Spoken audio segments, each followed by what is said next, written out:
may aklat na dati tinuturing na banal, ngunit kalaunan ay itinakwil, inalis, at isinantabi. Bakit? Dahil kaya nitong yumanig sa pundasyon ng pananampalataya. Kaya nitong buksan ang iyong isipan, gisingin ang iyong espiritu, at ipaalala sa iyo kung sino ka talaga sa mata ng Maylikha. Ngunit ngayon muling bubuksan ang aklat na iyon. Ito ang aklat ni Enoch. Hindi ito kwentong katang-isip, hindi ito alamat. Ito'y kasaysayan ng langit at lupa, isang paanyaya mula sa nakaraan, patungo sa iyong kaluluwa sa kasalukuyan. Matagal ng panahon ang lumipas. Sa isang panahon bago pa ang baha ni Noe, may isang lalaki na hindi namatay. Siya'y si Enoch. Ang kanyang buhay ay hindi nagtapos sa libingan. Siya ay kinuha, iniakyat ng Diyos. Ngunit bago siya mawala, may iniwan siyang aklat. Aklat na puno ng hiwaga, revelasyon, at mga mensaheng mula sa mismong kalangitan. Ngunit bakit ang aklat na ito ay nawala sa Biblia? Ang sagot ay hindi simpleng hindi ito kailangan. Sa katunayan, ang nilalaman nito ay masyadong makapangyarihan upang hindi pagtakpan, sapagkat inilalantad nito ang mga lihim ng mga nilalang na hindi nais malantad. Inilalarawan nito ang mga anghel na bumaba sa lupa, mga watchers na inatasan sanang magbantay, ngunit sila'y nahulog, hindi sa lupa, kundi sa kasalanan. Hindi lamang sila bumaba, nakisama sila sa mga babae ng lupa at ipinanganak ang mga Nephilim, mga higanting nilalang na may lakas na kayang lamunin ang buong mundo. Mga nilalang na naghasik ng kaguluhan, karahasan at kasamaan. Ito ang dahilan kung bakit kailangang linisin ang mundo ng isang malaking baha. Subalit hindi lang ito kwento ng pagbagsak.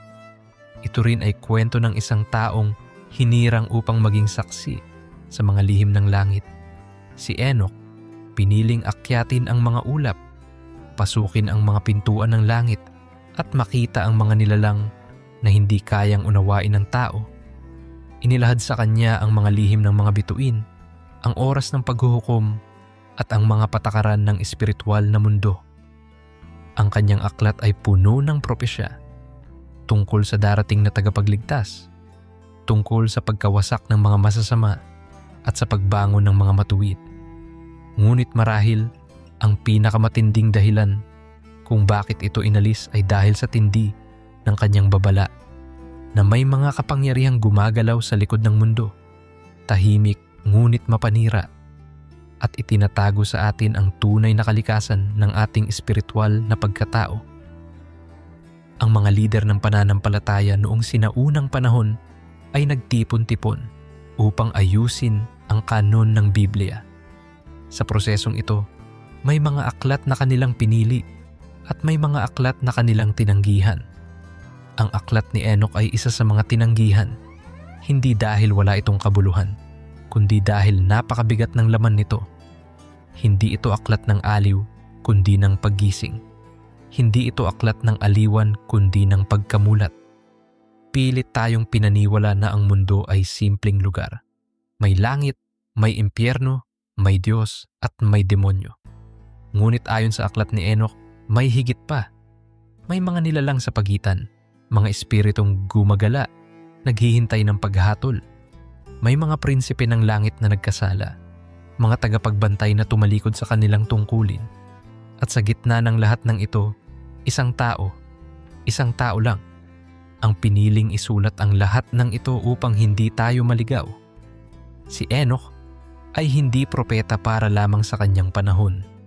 Siya ay propeta ng lahat ng panahon, sapagkat ang kanyang mensahe ay hindi lamang para sa mga Hudyo o para sa mga unang Kristiyano, kundi para sa lahat ng nagnanais maunawaan ang tunay na kalikasan ng kanilang kaluluwa.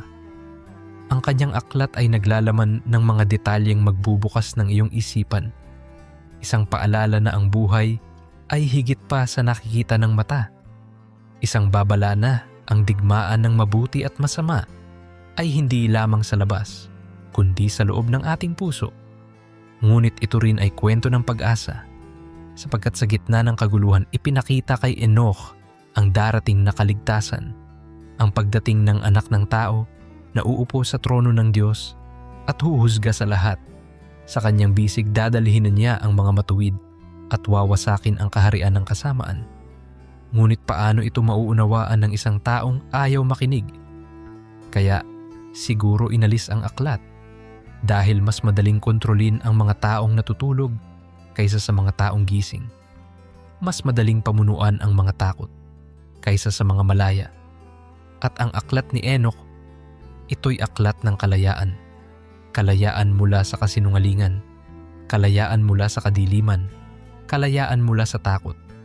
Hindi ito aklat na kayang ubusin sa isang upuan. Ito ay aklat na dapat isapuso, pagnilayan at isabuhay.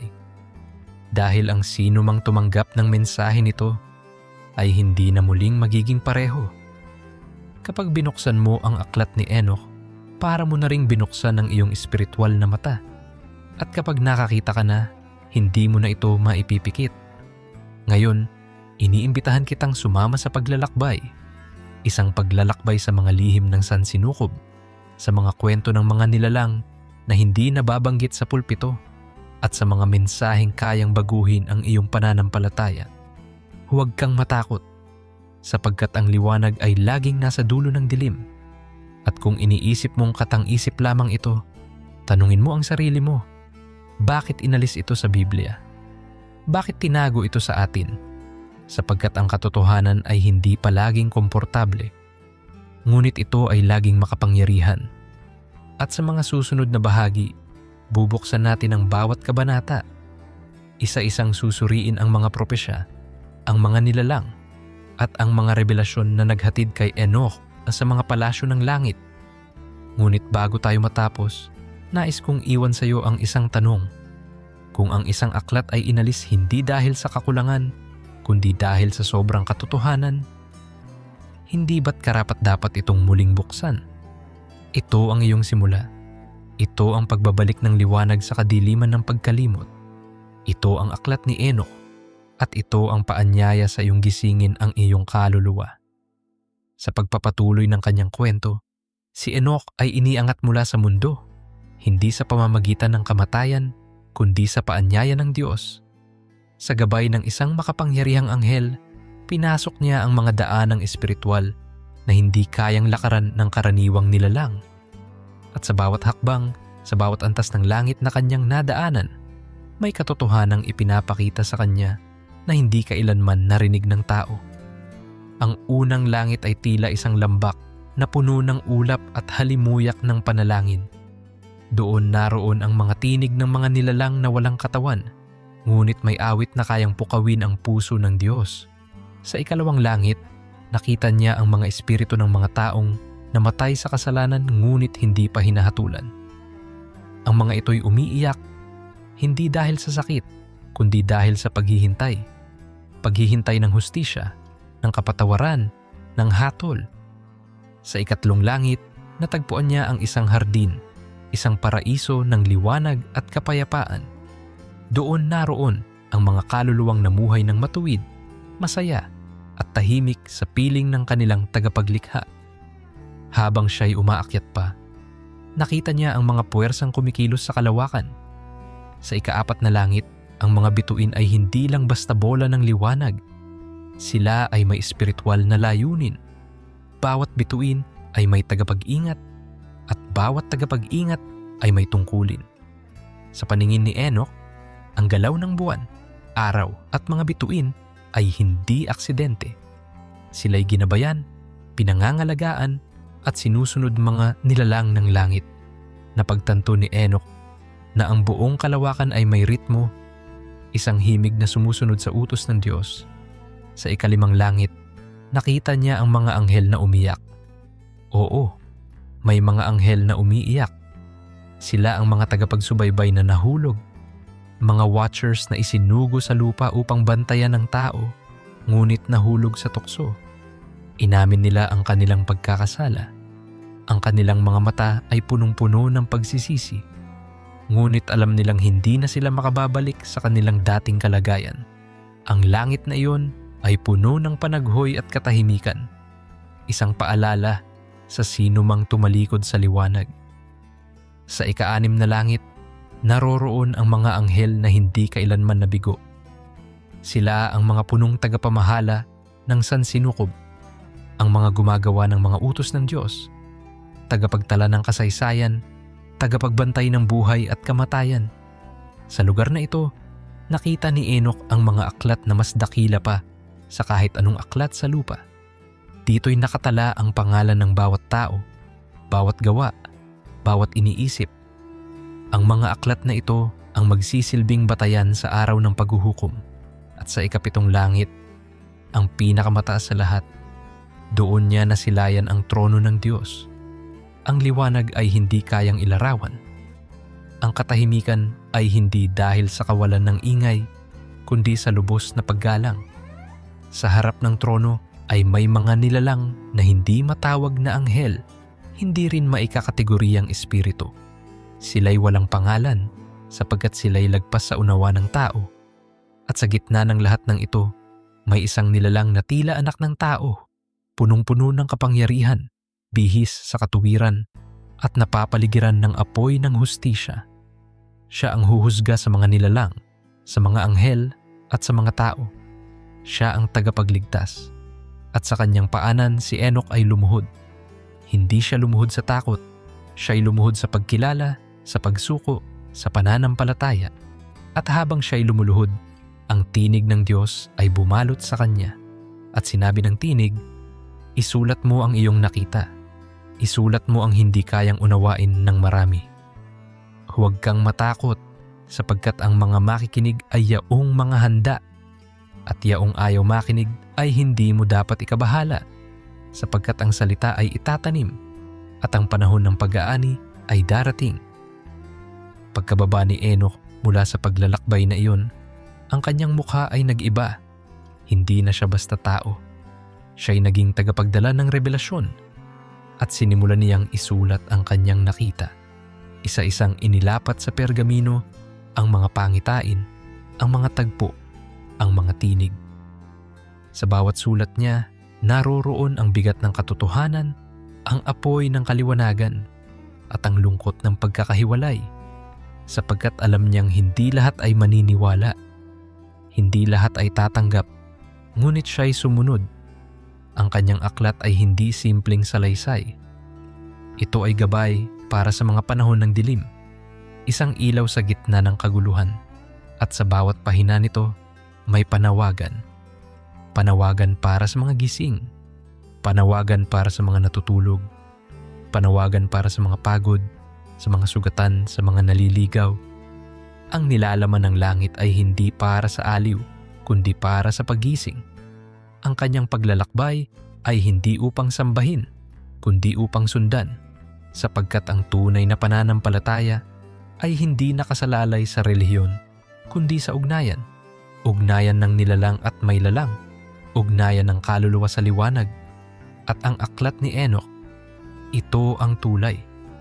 Sa bawat pangitain ni Enoch, nakapaloob ang paalala. Ang mundo ay hindi lamang pisikal. Sa likod ng bawat kilos, bawat damdamin, bawat pangyayari, may espiritual na galaw. At sa panahon ngayon, tila nararamdaman natin ang panawagan ng aklat. Ang mga palatandaan ng langit ay muling bumabalik. Mga digmaan, mga lindol, mga gutom, mga espiritual na pagkalito. At marahil, ngayon natin higit kailanman kailangang muling buksan ang sinadyang isarang aklat. Hindi tayo nilikha upang manatiling bulag. Hindi tayo binigyan ng kaluluwa upang itago sa dilim. Ang layunin ng aklat ni Enoch ay upang gisingin ang henerasyong katulad natin. Henerasyon ng mga pagod, ng mga naghahanap, ng mga bumabangon. At sa bawat salin ng paniniwala, ang kanyang mensahe ay nananatili. Ang liwanag ay hindi nawawala. Ito'y pansamantalang natatakpan lamang. Sa wakas ng ikalawang bahagi, isang bagay ang malinaw. Ang paglalakbay ni Enoch ay hindi natapos sa langit. Ito'y nagsisimula ngayon sa puso mo. Ikaw na nakikinig ngayon, hindi ba't may pagkauhaw sa loob mo? Hindi ba't may pakiramdam na may kulang sa lahat ng iyong natutunan?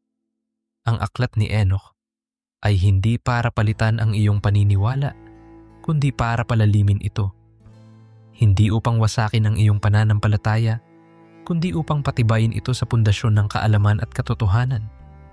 Sa susunod na bahagi ng ating serye, babalikan natin ang mga nilalang na binanggit ni Enoch, ang mga nahulog na anghel, ang mga Nephilim, at ang kapangyarihang tila gumagabay sa anino ng kasaysayan, sapagkat ang totoo, hindi pa tayo tapos. Ito pa lamang ang simula ng mas malalim na revelasyon. Hindi pa man tuluyang bumaba si Enoch mula sa kanyang paglalakbay sa mga antas ng langit, ay ipinakita na sa kanya ang isang bahagi ng kasaysayan na hindi karaniwang isinasalaysay, ang simula ng kasamaan sa mundo. Ito ang kwento ng mga Watchers, mga anghel na isinugo upang magbantay sa mundo, ngunit naging pinagmulan ng pagdurusa. Sila ay mga nilalang ng liwanag, nilikha upang gabayan ang sangkatauhan, subalit sa halip na bantayan ay nahulog sa tukso ng laman. Bumaba sila sa bundok Hermon at nagsipagtipon. Ang kanilang pinuno ay si Semjaza, isang makapangyarihang anghel, matalino, maganda ang anyo at puno ng karisma. Nakumbinsin niya ang kanyang mga kapwa Watchers na gawin ang isang bagay na hindi pa kailanman ginawa sa kalangitan, pakialaman ang kalikasan ng tao. Halina't tayo'y bumaba at piliin natin ang mga babae ng sangkatauhan, sabi ni Semjaza, at sila'y ating magiging asawa at magluluwal sila ng ating mga anak. Nagsumpaan silang lahat. May 300 Watchers na lumagda sa kasunduan. Sa sandaling bumaba sila, hindi na sila muli pang makababalik sa kanilang kinasadlakan. Pinili nila ang pinakamagagandang babae sa lupa, mga inosente at walang kaalam-alam sa tunay na anyo ng mga nilalang na bumighani sa kanila.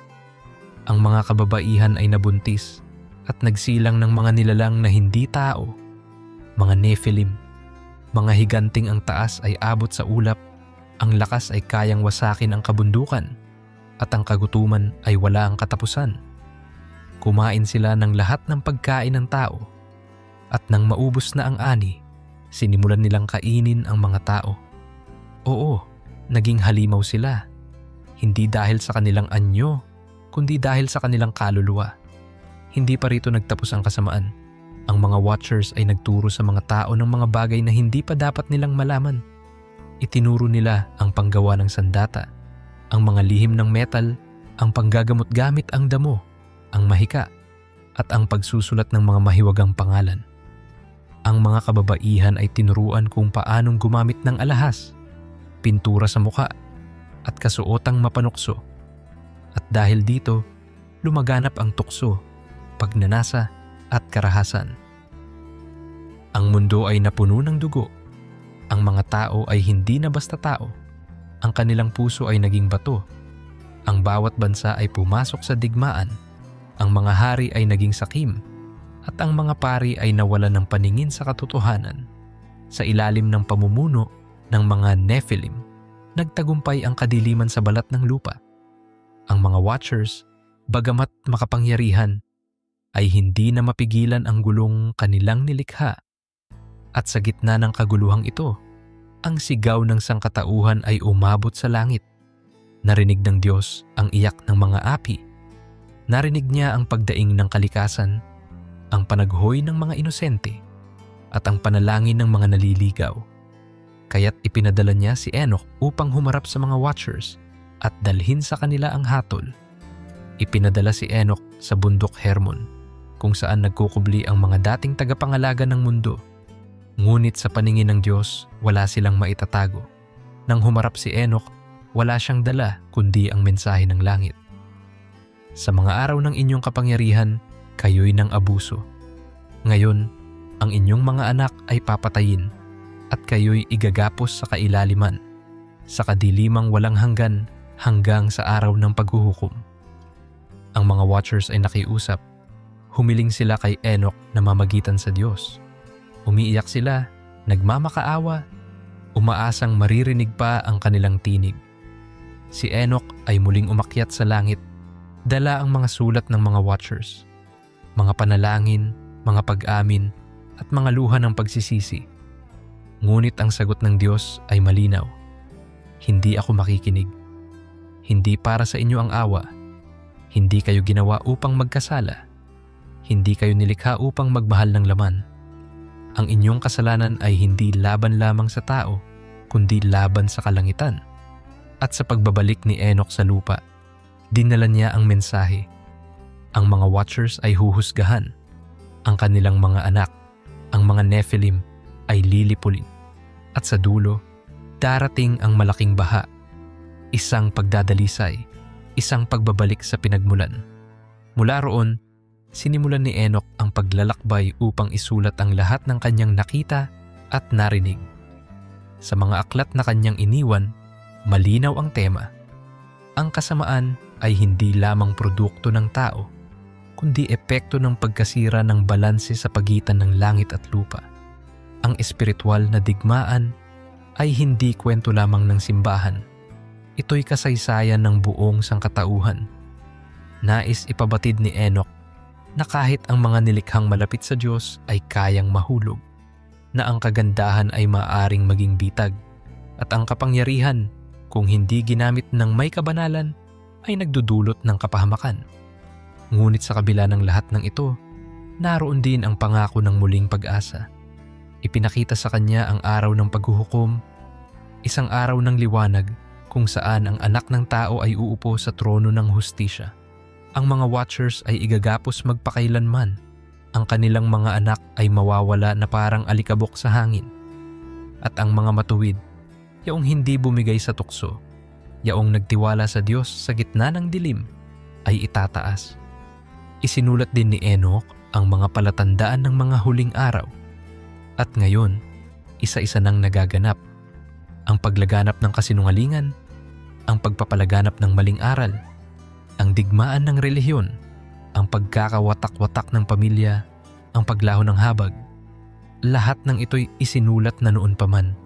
Kaya't ang tanong na ngayon ay hindi kung totoo ang aklat ni Enoch. Ang tanong ay, handa ka bang pakinggan ito? Handa ka bang buksan ang isipan sa mga bagay na sinadyang itago?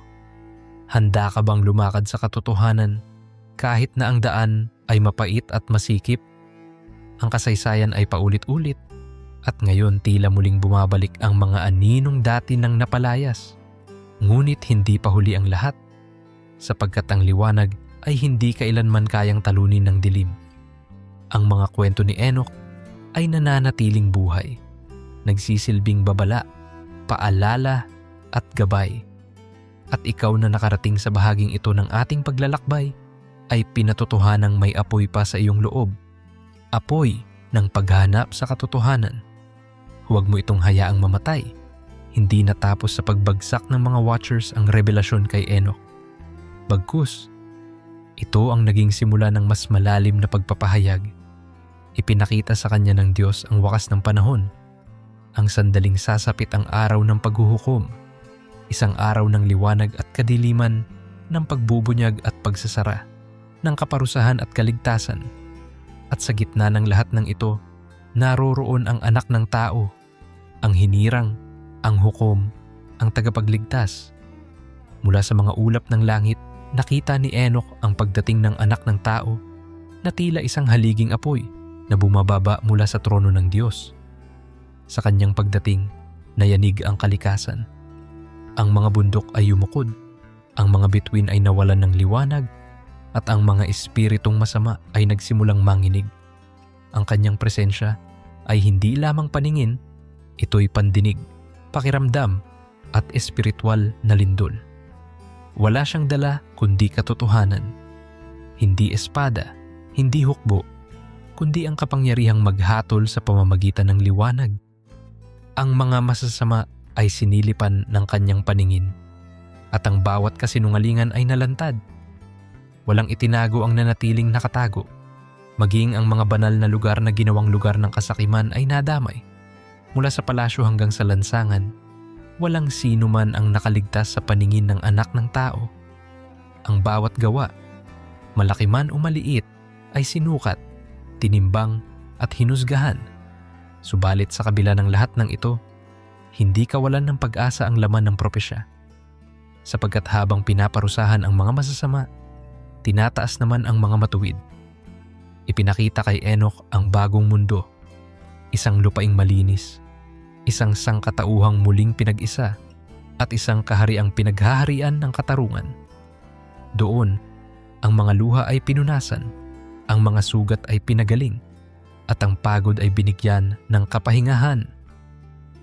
Ang mga kaluluwang nagdusa sa mga nakaraang panahon ay itinaas mula sa kadiliman.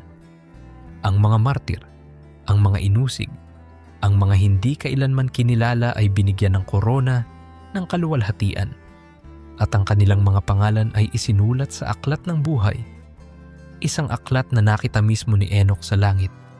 Sa aklat na ito, hindi mahalaga kung gaano karami ang iyong nalaman, kundi kung gaano ka naging tapat sa liwanag.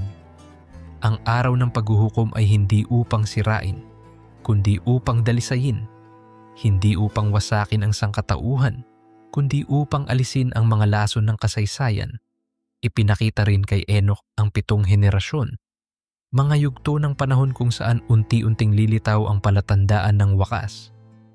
Sa bawat henerasyon, may mga piniling maglilingkod, may mga masasaktan, at may mga magtataksil. Ngunit sa dulo, ang katotohanan ay mananatiling nakatayo. Isinulat ni Enoch ang lahat ng ito, hindi upang magdala ng takot, kundi upang maging babala at paalala, sapagkat maraming mag-aakalang ligtas sila, ngunit hindi nila alam na sila pala'y nasa gitna ng kasinungalingan. Maraming mag-aakalang tama sila, ngunit ang kanilang puso'y puno ng kapalaluan, at maraming magtatago sa likod ng relihiyon, ngunit hindi kayang itago ang kanilang tunay na layunin sa harap ng Diyos. Ang tunay na matuwid ay yaong may puso ng isang bata, mapagkumbaba, handang matuto, at tapat sa kabutihan. Sila ang mga hindi nakikita ng lipunan, ngunit nakikita ng langit. Sila ang mga walang pangalan sa mundo, ngunit ang pangalan ay nakasulat sa aklat ng Diyos. At sa wakas, ipinakita kay Enoch ang pagbabalik ng liwanag sa mundo. Sa bagong langit at bagong lupa, wala nang karahasan, wala nang luha, wala nang kasalanan. Ang lahat ay magkakaisa sa ilalim ng iisang ilaw, ang ilaw ng may lalang. Sa gitna ng bagong kaharian, may isang ilog ng buhay na umaagos mula sa trono, at sa tabi nito'y puno ng buhay, na ang bungay nagpapagaling sa bawat sugat ng sangkatauhan. Ito ang pinakahuling pangitain, at nang bumalik si Enoch sa kanyang katawan, sa kanyang mundo, sa kanyang panahon, alam niyang ang kanyang misyon ay hindi upang sambahin, kundi upang ituro ang daan, upang gisingin ang natutulog, upang paalalahanan ang naliligaw, at upang ilantad ang lihim na nililimot ng maraming siglo. Ang aklat ni Enoch ay nanatiling tahimik sa loob ng 1,000 taon, ngunit ang katahimikan nito ay hindi kahinaan. Ito'y naging binhi, at ngayon, ang binhing iyon ay muling tumutubo. Sa bawat puso na nagnanais ng katotohanan, sa bawat kaluluwang nauuhaw sa liwanag, sa bawat isipang handang makinig, ikaw ay bahagi ng propesyang ito, sapagkat hindi mo ito nabasa sa aksidente. Ikaw ay tinawag, at sa pagtanggap mo ng mensaheng ito, hindi ka na muling magiging pareho. Hindi ito kwento ng nakaraan, ito ay kwento mo. Ang kwento ni Enoch ay hindi lamang tungkol sa mga bituin, mga anghel, o mga propesya ng wakas. Ito ay kwento ng pagbangon ng isang kaluluwang may pananampalataya, isang kaluluwang pinili upang maging tagapagdala ng liwanag sa gitna ng kadiliman. Ngunit ang pinakamahalagang bahagi ng kanyang aklat ay hindi lamang ang kanyang nakita, kundi ang kanyang panawagan. Ang panawagan ni Enoch ay para sa henerasyong tulad natin, isang henerasyong nakakulong sa ingay, sa pag-aalinlangan, sa mga aluok ng mundo na kumakain sa ating oras, isipan at damdamin. Ngunit kahit gaano pa karami ang distractions, kahit gaano karaming tinig ang umaagaw ng ating pansin, ang panawagan ng kaluluwa ay hindi kailanman matatahimik. Sa puso ng bawat tao may tinig. Isang banayad ngunit matatag na tinig, isang bulong na nagsasabing, may higit pa sa buhay mo ngayon. Hindi ito tinig ng relihiyon, Hindi ito tinig ng simbahan. Ito ay tinig ng espiritu. Ang parehong espiritu na nagbunyag kay Enoch ng mga lihim ng langit. Ang tinig na ito ay nagsasabi sa iyo, hindi ka basta tao lamang. Ikaw ay nilikha upang maging ilaw. Kung si Enoch ay nabuhay sa panahon ngayon, ano kaya ang kanyang mensahe? Siguro sasabihin niya, tigilan na ang pag-aaksaya ng lakas sa mga bagay na hindi magtatagal. Tigilan na ang pagsandig sa sistema ng mundong paulit-ulit kang binibigo. Tigilan na ang pagsunod sa mga aral na binawasan ng katotohanan para lamang sa kaginhawaan. Dahil ang pananampalataya ay hindi tungkol sa ginhawa. Ang tunay na pananampalataya ay nagsisimula sa apoy. Isang apoy na sinusubok, pinalalakas at nililinis. Ngayon, nakikita mo na ba kung bakit inalis ang aklat ni Enoch? Hindi ito aklat para sa mga gustong madaliin ang langit. Ito ay para sa mga handang daanan ang apoy upang marating ang tunay na liwanag. Sa bawat salita ni Enoch, may hamon. Hamon para sa kabataan. Gisingin ang puso. Huwag hayaan ang teknolohiya ang magsilbing Diyos. Gumising mula sa espiritual na katamaran dahil ang layunin mo ay mas higit kaysa sa likes, followers at views.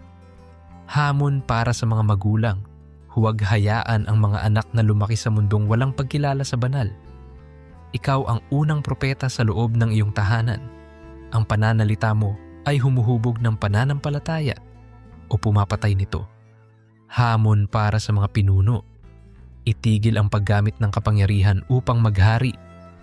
Gamitin ito upang maglingkod. Dahil ang leader na hindi marunong lumuhod sa Diyos ay hindi kailanman magiging karapat-dapat pamunuan ng tao. Ang aklat ni Enoch ay paalala na ang liwanag ay palaging nagsisimula sa isang kandila. At kung ikaw ang kandilang iyon, huwag kang matakot. Kahit ikaw lang mag-isa. Dahil sa dilim, kahit isang sindilang ng apoy ay sapat na upang gabayan ang daan ng marami. Sinasabi ng marami, wala na tayong magagawa. Ngunit sinasabi ng Espiritu, ikaw mismo ang sagot sa panalangin ng henerasyon ngayon. Ang lakas mo kahit pagod ka na. Ang panalangin mo kahit pakiramdam mo'y hindi naririnig. Ang kabutihang ginagawa mo kahit walang pumupuri. Lahat ng ito ay bahagi ng digmaang hindi mo nakikita. Ngunit pinapanalo mo sa bawat araw na pinipili mong hindi sumuko. Bilang nilalang na may espiritu, may misyon ka. Hindi ka isinilang sa panahong ito dahil aksidente. Hindi ka nakikinig sa kwentong ito dahil napadaan ka lang. May dahilan kung bakit naririnig mo ang panawagan ni Enoch. Dahil ikaw ang tinatawag, hindi upang maging perpekto, kundi upang magpakatotoo. Hindi upang maging relihiyoso, kundi upang maging liwanag. Hindi upang umakyat sa langit gaya ni Enoch, kundi upang dalhin ang langit sa lupa. Sa iyong salita, gawa at buhay. Tandaan mo ito. Bawat araw na ginugugol mo sa paghahanap ng katotohanan ay araw na nagkakaroon ng saysay ang buhay ni Enoch. Dahil ang kanyang aklat ay hindi sinulat para lamang sa kanyang panahon. Sinulat ito para sa iyo. Kung si Enoch ay nabuhay sa isang panahong hindi pa umiiral ang teknolohiya, hindi pa kumpleto ang kasulatan, at wala pang relihiyosong sistema, at nagtagumpay siya, paano pa kaya ikaw na may access sa kaalaman sa banal na kasulatan at sa gabay ng Espiritu? Hindi mo kailangan maging perpekto. Hindi mo kailangan magpakitang tao. Ang kailangan mo lang ay ang puso na handang magpakumbaba at magsimula muli. Ang pagbabago ng mundo ay hindi magsisimula sa gobyerno. Hindi ito manggagaling sa simbahan. Hindi ito manggagaling sa mayayaman. Magsisimula ito sa isang taong katulad mo na nagsasabing, sapat na ang kasinungalingan, panahon na ng katotohanan. Sapat na ang kadiliman, panahon na ng liwanag. Sapat na ang pagtulog, panahon na ng paggising. Kapatid, ang apoy na sinindihan ni Enoch ay nasa iyo na ngayon. Ipasa mo ito. At kung gusto mong ipagpatuloy pa ang paglalakbay na ito sa mas malalim na antas ng kaalaman at espiritual na katotohanan sa lumipas na mga bahagi ng ating paglalakbay, nakita natin kung paano bumaba si Enoch sa kasaysayan hindi bilang isang bayani, kundi bilang isang saksi, isang nilalang na piniling silayan ang mga lihim ng langit at dalhin ang liwanag sa isang mundong binabalot ng dilim. Ngunit habang unti-unting nailalantad ang propesya, may isang mensahe na paulit-ulit na lumilitaw. Ang hustisya ng Diyos ay hindi maaantala magpakailanman. Sa panahong ginugugol natin sa mga simpleng aliw, sa mga walang saysay na pagtatalo, at sa mga walang katapusang pagtakas sa sarili nating katahimikan, ang hustisya ay dahan-dahang lumalapit. Hindi ito galit na tulad ng tao. Hindi ito paghihiganti. Ito'y kabanalan. Isang hustisyang hindi nasusuhulan. Isang hatol na hindi nadadaan sa pakiusap, sa yaman o sa koneksyon. At ito ang mismong ipinakita kay Enoch, isang araw ng pagsingil. Isang araw kung kailan ang bawat salita, bawat lihim, bawat pananahimik sa harap ng kasamaan ay kakalkulahin. Ipinakita sa kanya ang mga aklat. Oo, mga aklat na may talaan ng buhay ng bawat nilalang. Hindi lamang ang mga dakilang kasalanan, kundi pati ang mga bagay na hindi natin iniintindi. Ang paninira, ang inggit, ang pagkukubli ng tulong, ang pagpapaliban ng mabuting gawa. Ang bawat pahina ay isinulat ng mga anghel. Walang nalalaktawan, walang nabubura. Ngunit sa gitna ng ganitong larawan ng hustisya, hindi nawawala ang isang napakahalagang katangian ng Diyos. Ang kanyang habag. Oo, ang habag. Ngunit ang habag na ito ay hindi walang kondisyon. Hindi ito automatikong ibinibigay. Ang habag ay kaloob sa mga pusong nagsisisi, sa mga pusong handang bumalik kahit sugatan, sa mga pusong lumalaban kahit madalas matalo, sa mga pusong umaamin na sila'y hindi sapat pero naniniwala pa rin na may Diyos na sapat. Ang mga propesya ni Enoch ay hindi lamang kwento ng pagwasak. Ang mga ito'y paalala na ang tao ay may kakayahang pumili. May kapangyarihan tayong magsisi. May kakayahan tayong bumangon. Sa bawat kilos natin, may kapalit. Hindi dahil tayo'y pinaparusahan, kundi dahil tayo ay mahal. Ang disiplina ng Diyos ay tanda ng kanyang pag-ibig. Hindi niya tayo pababayaan sa maling landas nang hindi tayo pinapaalalahanan. Kaya't ngayon itanong mo sa sarili mo, saan mo inilalaan ang iyong lakas? Kanino ka nagpapakatapat? Ano ang mas pinapahalagahan mo? Ang panlabas o ang panloob? Ang material o ang espiritual? Ipinakita kay Enoch ang dalawang daan, ang daan ng buhay at ang daan ng kamatayan. At bagamat malinaw ang pagkakaiba, ang tao ay palaging lumilihis. Bakit? Dahil mas madali ang kasalanan, mas masarap ang panandaliang aliw, mas kampante ang katahimikan kaysa sa paninindigan. Ngunit si Enoch ay nagsabi, hindi habang panahon ang mundo'y ganito. Darating ang araw na ang mga nasa kadiliman ay mailalantad, ang mga baluktot ay itutuwid, ang mga hari ay ibababa, at ang mga hamak ay itataas. Sa araw ng hustisya, hindi mahalaga kung sino ka sa lipunan. Ang mahalaga ay kung ano ang kalagayan ng iyong puso sa harap ng may likha. Hindi mo madadala ang iyong kayamanan. Hindi mo maipagmamalaki ang iyong edukasyon. Ang tanging tanong ay, naging tapat ka ba sa liwanag na ibinigay sa iyo? Kaya't habang may panahon pa, habang ang puso mo ay tumitibok pa, habang ang hininga mo ay malaya pang umaagos, gamitin mo ito. Huwag mo nang hintaying dumating ang araw na wala ng saysay ang pagsisisi. Huwag mo nang antayin ang pagbagsak ng langit bago mo pa piliing tumingala. Ang aklat ni Enoch ay parang salamin. Hindi nito binabaluktot ang iyong imahe. Ipinapakita nito ang totoo. At kung handa kang tingnan ang sarili mong kaluluwa, makikita mo kung gaano tayo nangangailangan ng pagbabago, ng paglilinis, ng pagtatalaga, ng paglalakad pabalik sa may likha. Hindi ka nag-iisa sa pakikibaka. Lahat tayo'y sugatan. Lahat tayo'y may bitbit na kahapon. Pero ang tanong ay, ano ang gagawin mo ngayon? Gagamitin mo ba ang iyong kahinaan bilang dahilan o gagamitin mo ito bilang tulay patungo sa lakas? Sa bawat araw na pinipili mong lumapit sa Diyos, isang pahina ng bagong kasaysayan ang sinusulat sa langit. At oo, may mga anghel na nagbubunyi tuwing may isang nilalang na pumipiling bumalik. Ikaw ay hindi basura, hindi aksidente, hindi pangkaraniwan. Ikaw ay nilikha upang magdala ng liwanag sa mundong puno ng anino. At kung iniisip mong mahina ka, tandaan mo, si Enoch ay isang ordinaryong lalaki na lumakad kasama ng Diyos. Hindi siya pinili dahil sa kayamanan, hindi dahil sa husay. Pinili siya dahil sa kanyang puso, dahil sa kanyang pagnanais na makilala ang Diyos, hindi lang sa teorya, kundi sa tunay na relasyon. Ngayong ikaw ay naririto sa ika-6 na bahagi ng paglalakbay, hindi ba't napapanahon na upang tanungin, anong responsibilidad ko sa liwanag na ito? Hindi sapat na malaman mo ang totoo. Ang kaalaman ay walang saysay kung walang pagkilos. Kaya't ngayon pinipili mo ba ang pananahimik o pipiliin mong magsalita? Pipiliin mo bang itago ang liwanag o ipasa ito sa iba? Ikaw na nakakarinig ng panawagan ni Enoch ngayon. Ikaw na inabot ng mensahe mula sa langit.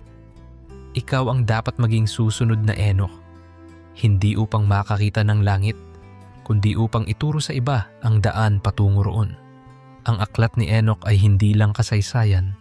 Ito ay paanyaya. Ito ay apoy. At kung ang apoy na ito ay nagsimula ng magliyab sa iyong puso, huwag mo itong hayaang mamatay. Ang propesya ni Enoch ay hindi natapos sa mga pangitain tungkol sa langit, sa pagkawasak ng mga masasama, o sa paghuhukom ng mga nahulubog na nilalang. Sa mga huling bahagi ng kanyang aklat, isinulat niya ang isa sa pinakamakapangyarihang bahagi ng revelasyon, ang panahon ng wakas. Hindi ito katapusan ng mundo gaya ng iniisip ng marami.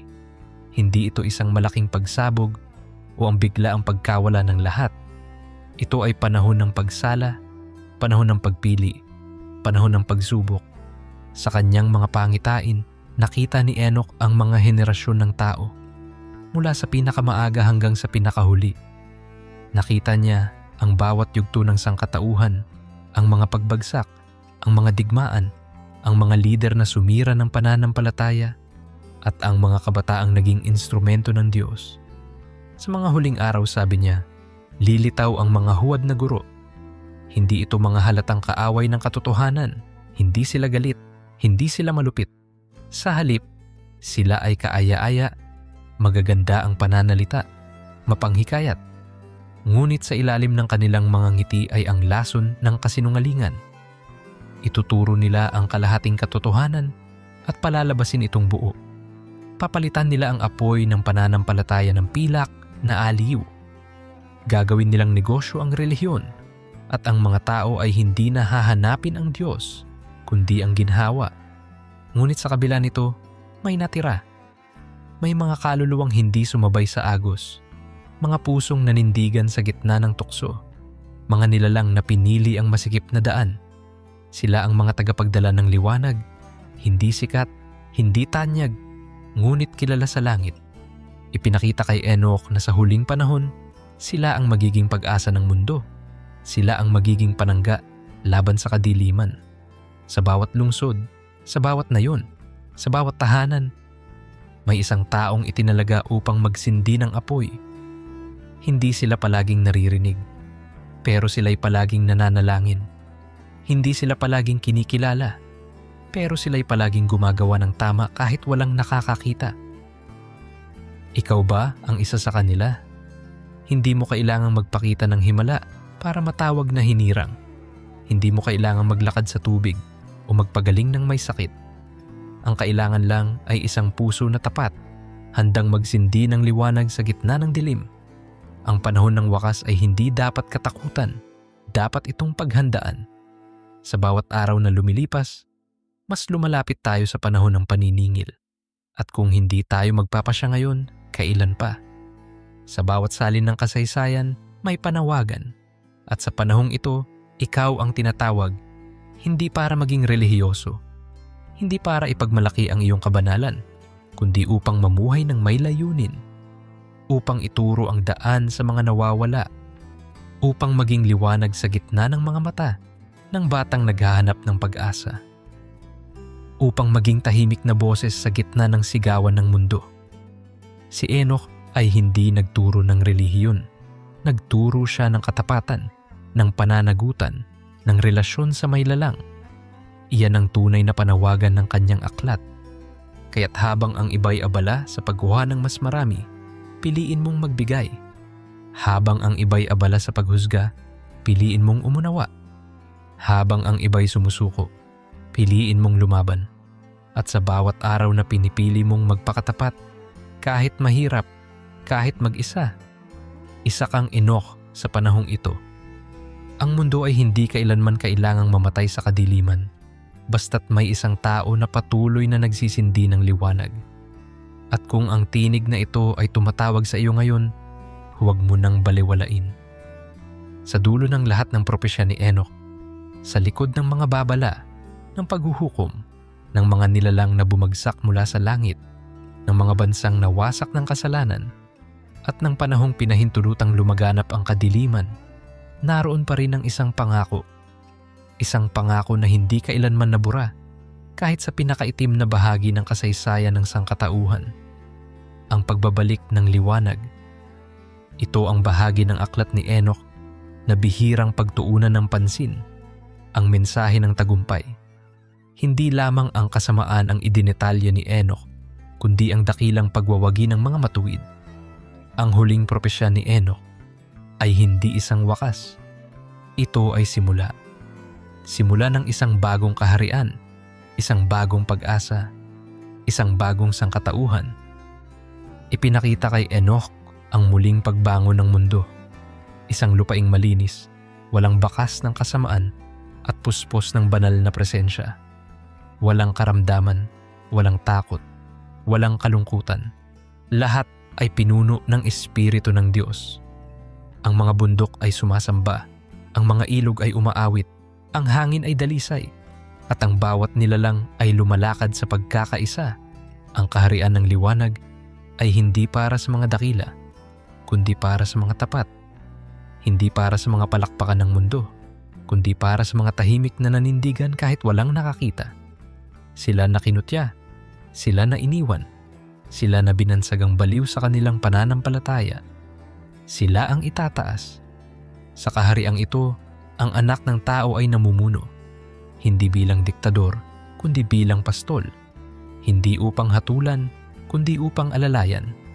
Ang kanyang pamumuno ay hindi batay sa kapangyarihan ng kamay, kundi sa kapangyarihan ng pag-ibig. Ang kanyang trono ay hindi napapalibutan ng armas, kundi ng awit ng papuri, ng pag-asa at ng kagalakan. Ipinakita rin kay Enoch ang mga gantimpala ng mga matuwid. Bawat tapat ay binigyan ng bagong pangalan, pangalan na hindi alam ng mundo, ngunit inukit mismo ng Diyos sa aklat ng buhay. Ang bawat luha na pumatak sa panalangin ay ginawang perlas. Ang bawat pagtitiis ay ginawang kalakasan. Ang bawat sugat ay ginawang korona. At sa gitna ng bagong kaharian, naroon ang liwanag. Isang liwanag na hindi kailanman napapatay. Hindi ito galing sa araw o buwan. Ito'y nagmumula sa presensya ng Diyos. Sa liwanag na iyon, walang pagtatago. Wala nang maskara. Lahat ay totoo. Lahat ay payapa. Lahat ay buo. Ang mga nilalang ng langit ay muling bumalik sa kanilang tunay na layunin. Wala nang nahulog. Wala nang tuksong makasisira. Ang mga anghel ay umawit. Ang mga espiritu ay nagdiwang, sapagkat ang plano ng Diyos na minsang tinangka ng kadiliman na sirain ay nagwagi. Kaya't ikaw na nasa huling bahagi ng ating paglalakbay, ito ang tanong sa iyo. Anong liwanag ang nais mong dalhin sa mundong ito? Hindi mo kailangang hintayin ang bagong langit at bagong lupa upang magsimula, sapagkat ang tunay na kaharian ay hindi una sa labas, kundi sa loob. Sa puso ng bawat taong handang sumunod sa katotohanan kahit mahirap. Sa puso ng bawat nilalang napipiliing manindigan kahit masakit. Ikaw ang kaharian, ikaw ang templo, ikaw ang sisidlan ng liwanag. At kung hahayaan mong manahan ang presensya ng Diyos sa iyong buhay ngayon pa lang, ikaw ang magiging patunay ng propesya ni Enoch. Isang paalala sa mundo na ang kadiliman ay may hangganan at ang liwanag ay laging babalik. Sa dulo, ang mga aklat ay bubuksan at ang mga salita ni Enoch na itinago sa mahabang panahon, tinanggihan ng maraming simbahan at kinutiya ng mga makapangyarihan ay makikitang totoo pala. Hindi dahil siya ang may lakas, kundi dahil siya'y naging tapat sa tinig ng Diyos. At ngayon, ang tanong ay hindi na kung totoo ang kanyang isinulat. Ang tanong ay, ano ang gagawin mo ngayon na nalaman mo na ang katotohanan? Panahon na upang ikaw ang maging propesya. Panahon na upang ikaw ang magpatuloy sa liwanag. Panahon na upang ang iyong kwento ay maging bahagi ng isang walang hanggang kaharian. Habang lumalalim ang ating paglalakbay sa aklat ni Enoch, dumarating tayo sa bahagi kung saan tinanong ng marami, bakit hindi ito isinama sa Biblia? Sa dami ng mga propesya, revelasyon, at mga kwento ng langit, tila higit pa ito sa isang karaniwang aklat. Ngunit may bahagi rito na lubhang misteryoso, mga lihim na tila hindi para sa lahat, mga kaalamang may kapangyarihang bumago ng pananaw o tuluyang sirain ang pananampalatayang di handang tumanggap ng katotohanan. Ayon sa sulat ni Enoch, may ilang revelasyon na ipinag-utos ng Diyos na huwag isulat, kundi ipasa lamang sa pamamagitan ng espiritual na karanasan. Hindi lahat ng nakita ni Enoch ay isinulat. Hindi lahat ng narinig niya ay inilahad. At sa mga isinulat niya, may mga bahagi na tinakpan mismo ng mga anghel, hindi upang itago, kundi upang ingatan. Sapagkat ang kaalaman, kung mapasa kamay ng mga hindi handa, ay maaaring gamitin sa kasamaan. Katulad ng mga watchers na nagturo ng mga lihim ng langit sa mga tao, ang kanilang intensyon ay hindi upang palaguin ang sangkatauhan, kundi upang sirain ito. Ang pagkakaalam ng mga sikreto ng kalikasan, espiritu, medisina, at teknolohiya ay maaaring maging pagpapala. Ngunit sa maling kamay, ito ay sumpa. May mga binanggit si Enoch na pangalan ng mga makalangit na nilalang, mga sukat ng mga daigdig sa labas ng ating kaalaman, mga lagusan papunta sa mga dimensyon ng espiritual na realidad. Isa sa mga pinakabawal banggitin na bahagi ay tungkol sa tinatawag niyang pangsyam na langit. Isang lugar na hindi binanggit sa ibang banal na kasulatan, ngunit kanyang nasilayan. Ayon sa kanya, sa lugar na ito ay may silid na sadyang hindi pinapapasukan ng sinumang nilalang, maliban sa anak ng tao at sa kanyang mga itinalaga. Naroon ang mga aklat na naglalaman ng kabuuang plano ng Diyos mula simula hanggang wakas. Ang bawat pangalan, bawat desisyon, bawat galaw ng espiritual na hukbo ay naka-encode sa mga aklat na ito. Ngunit ang tanong ay, bakit may mga bahaging ipinagbabawal malaman? Ang sagot ay simple, dahil ang tunay na karunungan ay hindi lamang kaalaman. Ito ay pananagutan. Kung alam mo na ang katotohanan, hindi ka na maaaring mamuhay na parang hindi mo ito alam. Ang mga nilalaman ng aklat ni Enoch ay tulad ng apoy, mainit, maliwanag, at mapanganib kung hindi gamay. Ngunit sa kamay ng matuwid, ito'y gabay. Sa kamay ng sakim, ito'y sandata ng pagkawasak. Isinulat ni Enoch na sa mga huling araw, muling mabubuksan ang mga lihim na ito. Hindi na sa pamamagitan ng mga libro lamang, kundi sa pamamagitan ng espiritu. Magkakaroon ng mga nilalang, hindi kilala ng mundo, hindi sikat, hindi kilala ng relihiyon, nabibigyan ng karunungan ng direkta mula sa langit. Sila ang magiging tagapagdala ng nakalimutang ilaw. Hindi sila magyayabang, hindi sila maniningil. Gagampanan nila ang tungkulin hindi para sa dangal, kundi dahil sa panawagan. At baka isa ka sa kanila. Kung nararamdaman mong may mga bagay kang nauunawaan na hindi mo alam kung saan galing, kung may mga revelasyong bumubuhos sa isip mo tuwing ikaw ay tahimik, kung may mga panaginip kang paulit-ulit, mga simbolo, mga pahiwatig na tila hindi mula sa mundong ito, Huwag mong balewalain. Maaring ikaw ay inaanyayahan ng langit. Maaring ang mga lihim na itinago noon ay unti-unti nang binubuksan sa iyong espiritu. Hindi upang ikaw ay yumaman, hindi upang ikaw ay magpasikat, kundi upang ikaw ay maging bahagi ng muling pagsindi ng liwanag sa panahon ng kadiliman. Ngunit kailangan mo ng disiplina. Hindi lahat ng nararamdaman ay dapat ipahayag agad. Hindi lahat ng nalalaman ay dapat ipilit, sapagkat ang tunay na propeta ay hindi nauuna sa Diyos. Siya'y sumusunod, siya'y naghihintay, siya'y tumatanggap at binubuo bago nagsasalita. Bilang tagapagdala ng liwanag, kailangan mong maging dalisay, hindi perpekto, kundi totoo. Ang bawat araw ng iyong buhay ay dapat maging altar. Ang iyong isip ay maging templo. Ang iyong puso ay maging trono ng katotohanan. Ang mga lihim na natanggap ni Enoch ay hindi natapos sa kanya. Inilaan niya ang kanyang buhay hindi upang maging idolo, kundi maging daluyan. At ito rin ang paanyaya sa iyo ngayon.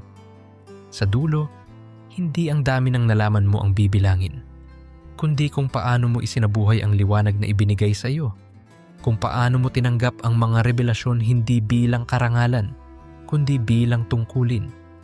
Kung paano mo ginamit ang iyong buhay bilang patotoo ng isang Diyos na hindi mo nakikita, ngunit pinaniniwalaan mong tapat. At kung ang aklat ni Enoch ay nagsimula bilang isang tinanggihan, ngayon, ito'y bumabalik bilang paalala. Ang katotohanan ay hindi kailanman nawawala. Pansamantala lamang itong tinatabunan. Hindi nalinggid sa atin na ang aklat ni Enoch ay hindi lamang kasaysayan. Ito ay isang salamin. Sa bawat pahina nito, hindi lamang natin nabasa ang kwento ng langit at ng mga nilalang na bumagsak. Nabasa natin ang kwento ng sangkatauhan at higit sa lahat, ang kwento natin. At sa pagtatapos ng aklat, may isang selyo na hindi dapat balewalain. Ang hamon sa henerasyong nakarating sa katotohanan. Ang huling bahagi ng aklat ni Enoch ay isang paanyaya sa mga natira. Hindi para sa lahat. Hindi para sa mga ayaw makinig. Hindi para sa mga natatakot, kundi para sa mga handang tumanggap ng isang misyon na lampas sa kanilang sariling kagustuhan. Isinulat ni Enoch, mapalad ang mga hindi tinanggap ng mundo sapagkat sila ang tatanggapin ng langit. Ito ay isang patunay na ang tunay na pananampalataya ay hindi palaging tinatanggap ng karamihan. Sa katunayan, madalas itong kinukutya, sinusubok at pinapahirapan. Ngunit sa bawat pagtitiis, may gantimpala. Sa bawat paninindigan, may kaluwalhatian. Sa bawat pagsunod, may presensya. Kung narating mo ang bahaging ito ng ating serye, hindi ka na basta tagapakinig. Isa ka ng saksi. Isa ka ng tagapagdala ng ilaw. At ngayon, hindi na tanong kung ano ang laman ng aklat ni Enoch. Ang tanong na ay, ano ang laman ng puso mo ngayon na natutunan mo na ito? Ang panawagan ni Enoch ay hindi upang tayo'y matakot sa wakas, kundi upang tayo'y maghanda. Hindi upang tayo'y lumayo sa mundo, kundi upang tayo'y lumiwanag dito. Hindi upang tayo'y mabilang sa mga relihiyoso, kundi upang tayo'y mabilang sa mga matapat. Ngayon, ito ang huling hamon. Mabubuhay ka ba ayon sa liwanag? Pipiliin mo bang ibalik ang mga taon na inubos mo sa kadiliman at gawin itong sakripisyo ng pananampalataya? Haharapin mo ba ang mundo kahit mag-isa, dala ang katotohanan, kahit hindi ito tanggapin ng marami? Sapagkat sa mga huling panahon, hindi dami ang mahalaga. Hindi laki ng simbahan, hindi taas ng posisyon. Ang mahalaga ay kung ikaw ay tapat. Sapat na ba sa iyo ang Diyos kahit mawalan ka ng lahat? Sa huli, sinabi ni Enoch, magkakaroon ng bagong pangalan ang mga matuwid at ang kanilang alaala ay mananatili sa harap ng Diyos. Hindi ito mga pangalan sa billboard. Hindi ito viral. Ito'y pangalan na kilala sa langit. Pangalan ng mga taong tahimik, tapat, at nagtiwala. Ngayon, oras na upang isara ang aklat. Hindi upang limutin, kundi upang simulan ang isang panibagong kabanata. Sa iyong sariling buhay, ikaw ang susunod na pahina. At ang tanong ng langit ay ito, ano ang isusulat mo? Ang aklat ni Enoch ay isang lihim na matagal nang itinatago, hindi dahil sa kawalan ng halaga, kundi dahil sa sobrang lalim ng katotohanan nito. Sa mga nagdaang bahagi, nakita natin ang pagbagsak ng mga anghel, ang galit ng Diyos, ang hustisya para sa sangkatauhan, at ang pagbabalik ng liwanag. Ngunit sa huli, higit sa lahat ng iyon, ang aklat ni Enoch ay isang pamana. Isang pamana hindi ng salita lamang, kundi ng espiritual na responsibilidad. Ito'y isinulat hindi upang itago, kundi upang ipasa. Mula henerasyon hanggang henerasyon, mula puso hanggang puso. Hindi mo kailangan maging scholar, pari, o propeta upang maunawaan ang mensahe ng aklat ni Enoch. Kailangan mo lang maging tapat. Tapat sa sarili, tapat sa Diyos, tapat sa panawagan ng kaluluwa mo. Sapagkat sa panahon ngayon, hindi na sapat ang pag-upo sa simbahan tuwing linggo. Hindi na sapat ang pagbigkas ng panalangin na hindi nauunawaan. Hindi na sapat ang panlabas na kabanalan. Kailangan na ng paninindigan. Kailangan ng pagbabagong nagsisimula sa loob. Sa bawat pahina ng aklat ni Enoch, may sigaw. Hindi sigaw ng takot, kundi sigaw ng paggising. Gising mula sa sistemang pilit kang tinuturuan na ang mabuhay ay para lang sa sarili. Gising mula sa kasinungalingang ang kaligayahan ay matatagpuan sa material. Gising mula sa paniniwalang ang pananampalataya ay isa lamang opsyon sa gitna ng maraming landas. Ipinapaalala ni Enoch na ang pananampalataya ay hindi opsyon. Ito ang mismong daan. Hindi ito isang bahagi ng buhay. Ito ang buhay mismo. Ngunit paano natin maisa sa buhay ang isang aklat na halos sinira ng kasaysayan? Paano natin yayakapin ang mensaheng matagal nang ibinaon sa limot? Magsisimula ito sa pagtanggap. Tanggapin daw natin na tayo'y tinuruan ng mundo sa maling paraan. Tanggapin nun natin na maraming bagay sa ating paniniwala ay hindi nakaugat sa katotohanan kundi sa tradisyon. Tanggapin natin na kailangan natin ng espiritual na panibagong simula. At mula sa pagtanggap na iyon, kailangan natin ng pagkilos. Ang kaalaman ay walang silbi kung hindi isinasabuhay. Sa bahay mo, maging ilaw. Sa trabaho mo, maging asin. Sa mga usapan mo, itanim ang katotohanan. Sa mga kilos mo, isabuhay ang liwanag. Huwag mong ipagpaliban ang kabanalan sa hinaharap, sapagkat ang liwanag ay laging panawagan ng kasalukuyan. Ngayon na, hindi bukas, hindi kapag handa ka na, sapagkat ang liwanag ay dumarating sa mga taong may pusong handang magpaalam, hindi sa mga perpektong walang sugat. Habang lumalakad ka sa liwanag, mararamdaman mo ang pag-atake ng kadiliman. Oo, hindi ito madali. Magiging mahirap, may iwan ka, kukutyain ka, marahil pagtatawanan ka pa. Ngunit huwag kang bibitiw, sapagkat ang bawat hakbang na tapat ay hakbang na may halaga sa langit. Ang bawat luha na pumapatak dahil sa paninindigan mo ay inaalala sa mga aklat ng langit. Walang nasasayang, walang nakakalimutan, at huwag mong isipin na wala kang papel.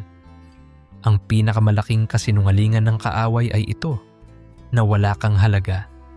Pero ang totoo, ikaw ang mismong dahilan kung bakit pilit niyang pinapatay ang liwanag sa mundo. Dahil alam niya, ikaw ang sisira sa kadiliman. Ikaw ang magbubunyag ng katotohanan.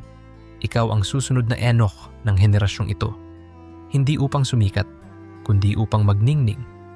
Hindi upang sambahin, kundi upang sumunod. Magsimula ka sa panalangin. Hindi kailangan magarbo. Hindi kailangan maayos ang salita. Ang kailangan ay totoo. Isang panalangin na nagsasabing, Diyos ko, gamitin mo ako. Panalangin na isinusuko ang sariling kagustuhan kapalit ng kalooban ng may likha. Panalangin na hindi naghihintay ng sagot agad, kundi nagtitiwala kahit walang kasiguraduhan. Pagkatapos ng panalangin, magsimula ka sa pagbabago. Alisin mo ang mga ugali na nagpapahina ng liwanag mo. Putulin mo ang mga relasyon na lumalayo ka sa katotohanan. Piliin mong tumayo. kahit kailangang tumalikod sa karamihan. Tandaan mo, mas mahalaga ang mata ng Diyos kaysa palakpak ng tao. Huwag mong ikompromiso ang langit para lang sa palakpakan ng lupa. Habang ginagawa mo ito, makikita mo unti-unti ang pagbabago. Hindi agad, pero sigurado, magiging iba ang iyong paningin, iba ang iyong damdamin, iba ang iyong paglakad, sapagkat ang liwanag na minsang sinindihan ng Diyos ay hindi na muling mawawala, maliban na lamang kung ikaw ang pipilit na patayin ito. At kung dumating ang oras ng pagsubok, at ito'y tiyak na darating, balikan mo ang mga salita ni Enoch. Balikan mo ang pangako na sa huli, ang liwanag ay laging nagwawagi. Balikan mo ang paalala na ang langit ay hindi para sa malalakas, kundi para sa matapat. Balikan mo ang katotohanan na ang Diyos ay hindi naghahanap ng sikat, kundi ng mga pusong buo ang pagsuko sa Kanya. Sa pagtatapos ng bahaging ito ng ating serye, isa lamang ang dapat mong itanong sa sarili mo. Ano ang gagawin ko ngayon? Ngayon na alam mo na ang propesya, ngayon na narinig mo na ang katotohanan, ngayon na nabuksan mo na ang aklat na sinadyang isara, ang tanong ay, isasara mo ba muli? O bubuksan mo ang iyong buhay upang maging kabanata ng aklat ni Enoch? Hindi sa sulat, kundi sa gawa. Ang langit ay naghihintay ng sagot mo.